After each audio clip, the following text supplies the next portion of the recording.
Bienvenidos de nuevo a este nuevo vídeo tutorial, clase número 8 ya, en el cual daremos a conocer las consideraciones más importantes a tener en cuenta en el montaje de las válvulas de expansión termostáticas en sus diversas variedades, para poder de esta manera garantizar un correcto funcionamiento del elemento a la instalación. En vídeos posteriores pondremos en práctica los conocimientos adquiridos en este vídeo y realizaremos el montaje de válvulas de expansión termostática a la instalación frigorífica. Si no quiere perderse los siguientes vídeos tutoriales, no olvide suscribirse a mi canal de YouTube y activar las notificaciones para mantenerse al día de las nuevas actualizaciones.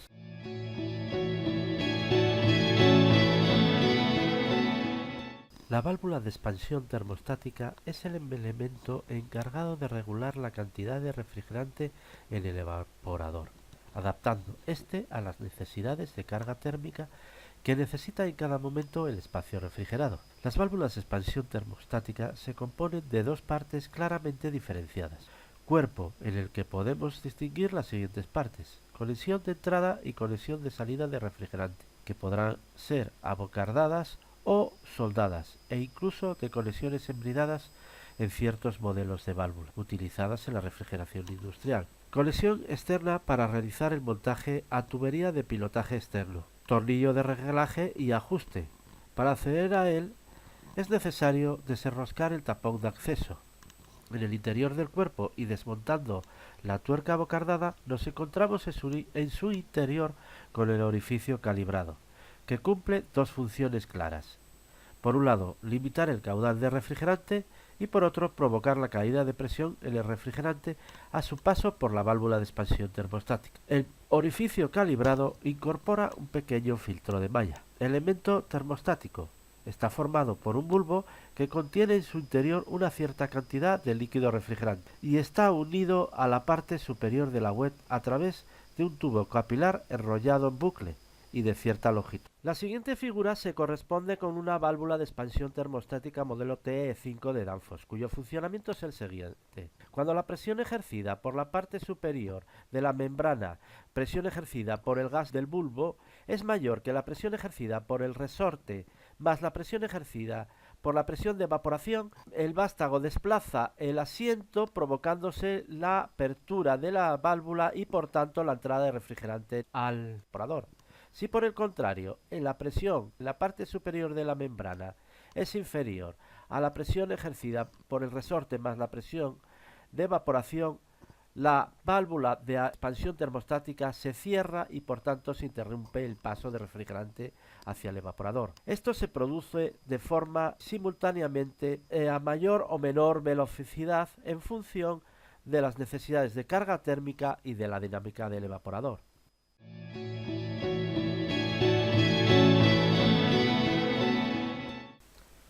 Los distintos tipos de válvulas de expansión termostática que vamos a ver condicionan los requerimientos de montaje de las mismas, en función del tipo de equilibrador o compensador. Válvulas con equilibrador externo, además de la correspondiente conexión de entrada y conexión de salida de refrigerante, disponen de una conexión de menor diámetro para conectar a una tubería a pilotaje que irá a su vez conectada a la tubería de salida de refrigerante del evaporador, tal y como podemos observar. Las válvulas de expansión termostática con ecualizador externo se usan cuando se requieren compensar las importantes pérdidas de carga que presentan los evaporadores de cierta potencia, como son los evaporadores de tipo cúbico y evaporadores con distribuidor de líquido. Los fabricantes de los evaporadores indican en cuáles de sus modelos son necesarios la utilización de válvulas de expansión termostática con equilibrador externo. Válvulas con equilibrador interno. Carecen de la conexión para el pilotaje exterior, ya que toman el valor de la fuerza ejercida por la presión de evaporación internamente, justamente a la salida de la válvula de expansión. Se utilizan para evaporadores de pequeña potencia donde no son necesarias compensar las pequeñas pérdidas de carga generadas, en función al tipo de conexiones roscadas o abocardadas con rosca del tipo SAE, de conexiones soldadas o de conexiones embridadas, utilizadas en instalaciones de gran potencia e instalaciones de frío industrial.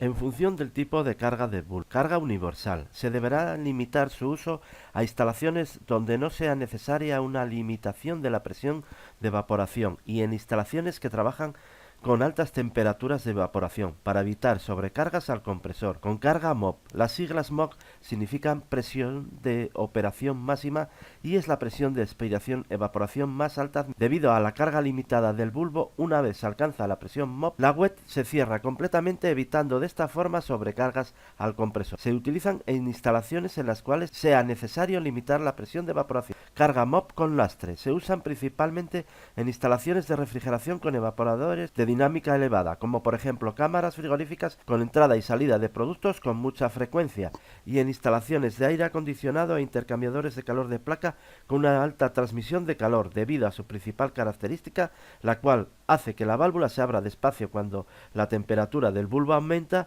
y se cierra rápido cuando la temperatura del bulbo disminuye, en función del sentido de circulación del flujo refrigerante. Válvulas unidireccionales, como las que hemos visto hasta ahora. Válvulas bidireccionales. Antiguamente, en las bombas de calor, para permitir la circulación del refrigerante a la inversa, se instalaba una válvula de retención en paralelo con la wet. Hoy en día existe un tipo de válvula de expansión termostática que incorpora en su interior una válvula de retención que funciona de la siguiente forma. La presión de refrigerante empuja la bola contra su asiento, forzando su cierre y obligando al refrigerante a pasar por el puerto de la válvula principal, funcionando esta como una válvula de expansión termostática. Cuando se revierte el flujo de refrigerante, la presión de entrada empuja la bola hacia arriba y el líquido refrigerante fluye a través de la válvula con una sola pequeña pérdida de carga.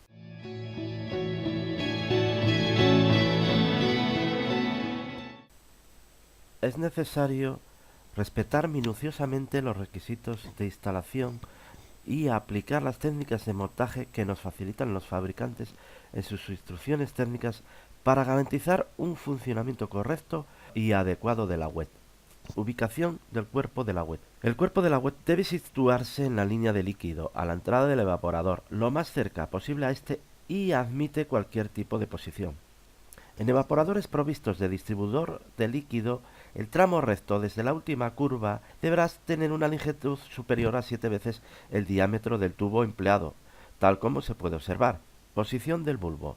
El bulbo deberá instalarse en la tubería de salida del evaporador, los más cerca de este, y en un tramo horizontal, nunca en un tramo vertical ni tampoco en los colectores de aspiración de los evaporadores, con el fin de evitar lecturas erróneas tomadas por el bulbo. Tomando como referencia el sentido de circulación del refrigerante, el bulbo será colocado de forma que el capilar del bulbo sea la última parte que se encuentre el refrigerante a su paso por el tramo de tubería horizontal, donde ubicaremos el bulbo, tal como podemos observar. 3. El aceite que circula por el sistema se comporta como un aislante y por tanto nunca deberá situar el bulbo en la parte inferior de la tubería. Por tanto, la posición del bulbo respecto a la tubería dependerá del diámetro de la misma y deberá ser tal que si tomamos la sección de la tubería dividida en 12 partes iguales, guardará las siguientes relaciones. Para diámetros comprendidos entre media pulgada y 5 octavos, ambos inclusive, la posición del bulbo será a la 1. Para diámetros comprendidos entre 3/4 de pulgada y 7 octavos de pulgada, ambos inclusive, la posición del bulbo será a las 2. Y para diámetros comprendidos entre pulgada 3 octavos, ambos inclusive, la posición del bulbo será a las 3. Para mayores, diámetros a pulgada y 3 octavos, la posición del bulbo será a las 4. El bulbo deberá fijarse a la tubería con la abrazadera metálica que se suministra de fábrica conjuntamente con la válvula, la cual permitirá un buen contacto térmico con la tubería de aspiración. Con el fin de mejorar la conductividad entre el bulbo y la tubería, se puede utilizar un tipo de pasta conductora. El bulbo deberá aislarse en los siguientes casos: cuando incidan sobre el bulbo corrientes indeseables de aire que puedan falsear la lectura del mismo; cuando se utilicen bulbos con carga MOP o MOP con lastre, ya que en estos casos el bulbo deberá estar más frío que el cuerpo de la wet; en instalaciones de aire acondicionado. En estos casos se aislará además el tramo de tubería entre la wet y el intercambiador, y en ocasiones puede ser conveniente incluso aislar el cuerpo de la wet. Siempre que sea posible, el cuerpo de la válvula debe quedar por encima del bulbo para evitar la migración del líquido contenido en el bulbo, hacia la parte superior de la web. En caso de que no fuera posible, practicaremos un sifón invertido en el tubo capilar, justo a la salida del bulbo, tal como se puede observar. La toma para el ecualizador externo de la válvula se conectará mediante un pilotaje compuesto por un tubo de pequeño diámetro, normalmente de diámetro de 1/4 de pulgada, a la tubería de aspiración, lo más cerca del evaporador, y en un tramo de tubería horizontal por su parte superior. Esto deberá ser así, pues de lo contrario el aceite se introduciría en el tubo de compensación o pilotaje, dando como resultado malfuncionamientos en la web. Si el evaporador incorpora un sifón para la recuperación de aceite, la toma de unión entre la tubería de compensación a la tubería de aspiración del evaporador se realizará antes del sifón para no interrumpir los retornos de aceite de este. Bueno, hemos llegado al final del vídeo. En el siguiente vídeo conocerás y aprenderás a ejecutar las técnicas de unión y soldadura utilizadas para realizar el montaje de las válvulas de expansión termostática al circuito frigorífico. Antes de que te vayas, te invito a reflexionar y pensar sobre lo que ocurriría en los siguientes defectos de montaje. Error 1. Montaje de una válvula de expansión termostática con equilibrador externo taponado. Error 2. Montaje de una válvula de expansión termostática con equilibrador interno en un evaporador de tipo cúbico. Error 3. Montaje de una válvula de expansión termostática sin el orificio calibrado. Error 4. Bulbo suelto. En el siguiente vídeo te explicaremos los defectos de funcionamiento que ocurrirían estos 4 errores de montaje de una válvula de expansión termostática en una instalación frigorífica. Bueno, eso es todo. Gracias por su atención. Les agradecería que dejen sus comentarios sobre lo que les ha parecido el vídeo. Espero que te haya gustado y si es así, pulgar arriba. Si quieres enterarte de los nuevos tutoriales sobre el curso, anímate y suscríbete a mi canal de YouTube, José Ángel Lana. Esto me animará a mí a seguir trabajando en la confección de nuevos vídeos tutoriales.